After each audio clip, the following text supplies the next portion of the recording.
En este segundo domingo de Cuaresma, el Evangelio es tomado de Lucas capítulo 9, versículos del 28b al 36.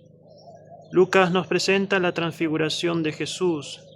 El evangelista nos dice que Jesús sube al monte a orar, y mientras oraba se da el momento de la transfiguración.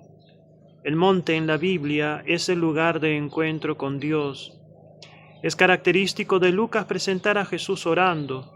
Unos versículos antes, previo a la profesión de fe de Pedro, Lucas presentó a Jesús en oración. En el huerto de Getsemaní, momentos antes de comenzar la pasión, Lucas volverá a presentar a Jesús en oración. Por tanto, la primera cosa a la que nos invita el Evangelio es a orar. Moisés y Elías representan la ley y los profetas, pero pensemos el final de la vida de ambos personajes. Moisés murió, pero nadie, nos dice el libro del Deuteronomio, sabe el lugar de su sepultura. Elías, por su parte, fue llevado al cielo en un torbellino. Es decir, el final de la vida de ambos personajes tiene algo de misterio y de inesperado. Jesús estaba cerca de su pasión, pero sucederá algo inesperado, más aún algo único. Jesús habla con Moisés y Elías de su muerte que iba a tener lugar en Jerusalén, de modo que la oración y la transfiguración nos enseñan que en el encuentro con Dios podemos encontrar fuerza para aceptar y afrontar las dificultades de la vida. Lucas dice que Pedro y sus compañeros se caían de sueño. En el huerto de Getsemaní encontraremos una escena parecida. Jesús ora mientras que los discípulos dormían. En esa ocasión les dice: levántense y oren para que no caigan en tentación.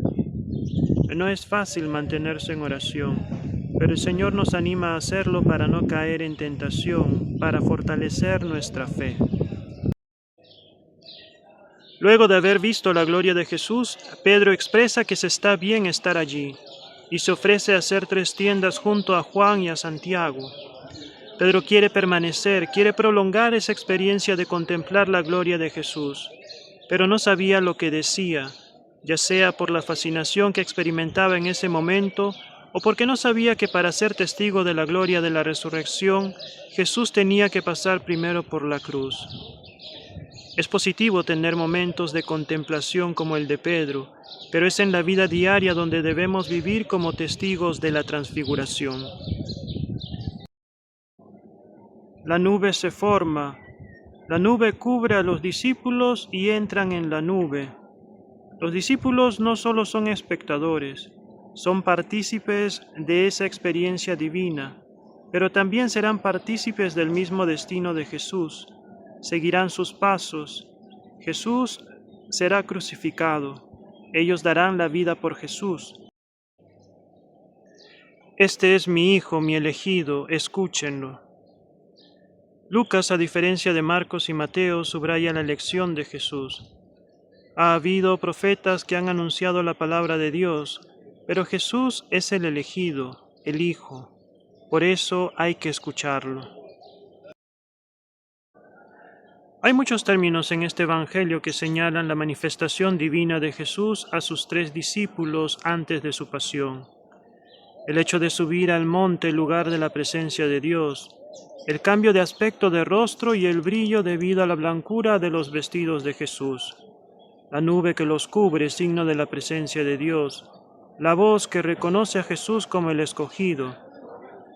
La pasión iba a ser un evento fuerte, no solo para Jesús, sino también para los apóstoles. Por ello los discípulos debían tener esta experiencia para recordar que habían visto la gloria de Jesús, para recordar que Jesús es Dios. Por tanto, en este segundo domingo de Cuaresma, el Evangelio nos invita a orar, a escuchar la palabra de Dios y a vivir como transfigurados en nuestra vida diaria.